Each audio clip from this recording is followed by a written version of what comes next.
سورہ واقعہ کے بارے میں آیا ہے کہ جو یہ پڑھے اور اللہ اس کو نزول رزق سے آباد کرے، خاص کر شام کے اوقات میں اور خواتین کے پڑھنے کو اکثیر جانا گیا ہے۔ حضرت عثمان نے عبداللہ بن مسعود کو کہا تھا کہ میں چاہتا ہوں کہ آپ کے اخراجات کے لیے وظیفہ مقرر کروں بیت المال سے۔ عبداللہ بن مسعود نے ان کو جواب لکھا کہ میرے گھر کی عورتیں مغرب کے بعد سورہ واقعہ پڑھتی، اس لیے ہمیں دنیا کی حاجت نہیں ہے، اللہ تمام حاجات پوری فرماتے ہیں۔ کتنا بڑا اعتماد ہے اور کتنی برکات ہے۔ میں اکثر طلباء سے بھی کہتا ہوں، علماء دین سے بھی، جب کبھی وہ معاش اور اقتصاد کا شکوہ کرتے ہیں، آج کل تو حالات ایسے ہو گئے کہ تمام مدرسے والے علماء اور وہ خاص کر افغان میں ان کے لاک ڈاؤن کے ذریعے اور وبا کی وجہ سے اچھے بھلے لوگوں کے کام بند ہو گئے، فیکٹریاں رک گئی، کارخانے سمٹ گئے، کاروبار تقریباً مفلوج ہو گیا۔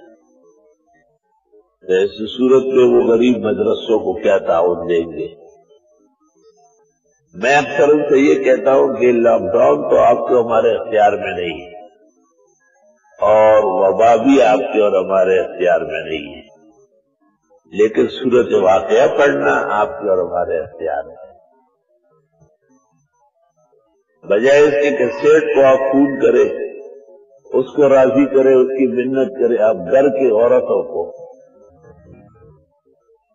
گھر کی خواتین کو تاکید کرے کہ احادیث و آثار و صالحین کے اعمال کے پیش نظر مغرب سے لے کے رات کے کسی حصے تک سورہ واقعہ پڑھی جاتی ہے اور خواتین پڑھے تو اللہ کی طرف سے خزائن نازل ہوں گے۔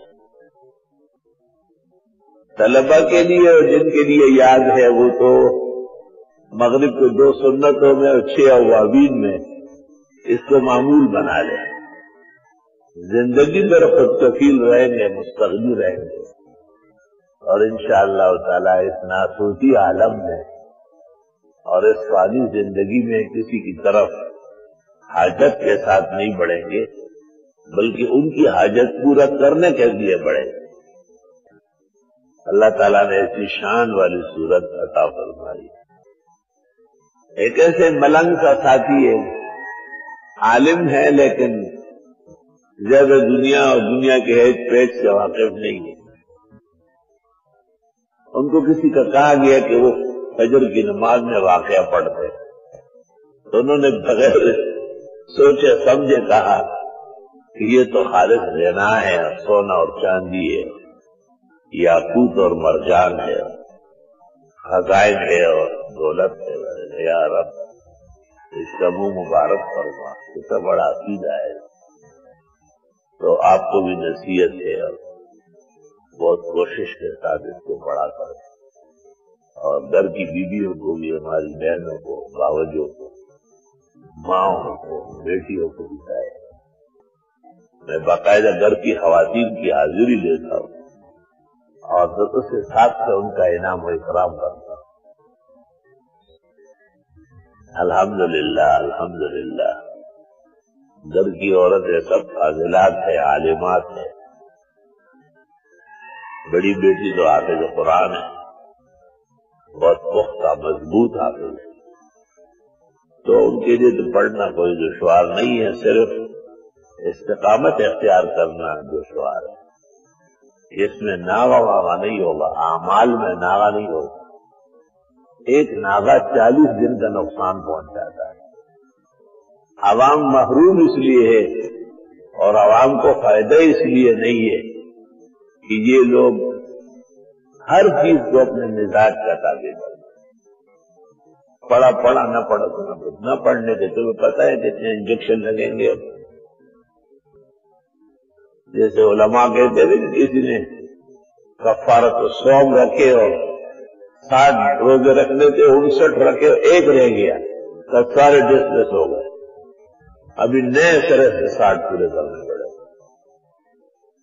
ابو علی سینا نے اشارات میں اور اس کی شرح تنقیحات میں لکھا ہے، یہی حال طالب کی غیر حاضری کا ہے کہ جو سبق سے منہ موڑتا ہے کبھی آتا ہے کبھی نہیں، یہ علم کو تباہ کرنے کا طریقہ ہے، اور علم کیا تباہ ہوگا، وہ خود تباہ و برباد ہو جائے گا۔ صاحب ہدایہ نے لکھا ہے کہ میں اپنے ساتھیوں سے اس لیے آگے نکلا کہ ما تقع علی فترہ، کبھی ناغہ نہیں ہوا ہے۔ الحمدللہ، اللہ کا لاکھ لاکھ شکر ہے، کرم ہے، احسان ہے۔ آج بھی اس گئے گزرے دور میں بھی اسباب کے ساتھ، وظائف کے ساتھ، اعمال کے ساتھ قوی تعلق والے موجود ہیں۔ اللہ تعالیٰ ہمیشہ قوی سے قوی کر رہا ہے۔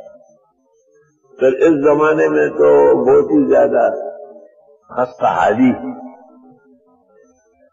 لوگوں کے ویسے بھی توجہات دین سے ہٹے ہیں، پھر بے دین عناصر ان پر اور مسلط ہے، اور مغربی ایجنڈے کے تحت زنادقہ و ملاحدہ دینی کاوشوں کے خلاف اور شاعر کے خلاف بد زبانی اور بدگوئی میں مبتلا ہے۔ آخر انسان ہے، ان پر بھی اثر ہوتا ہے۔ زیادہ ضرورت ہے اعمال کی، وظائف کی، توجہات کی، اور انشاءاللہ تعالی جولیاں بھر بھر کے نصیب ہوگی۔ اس میں کھانے کا محروم کبھی میں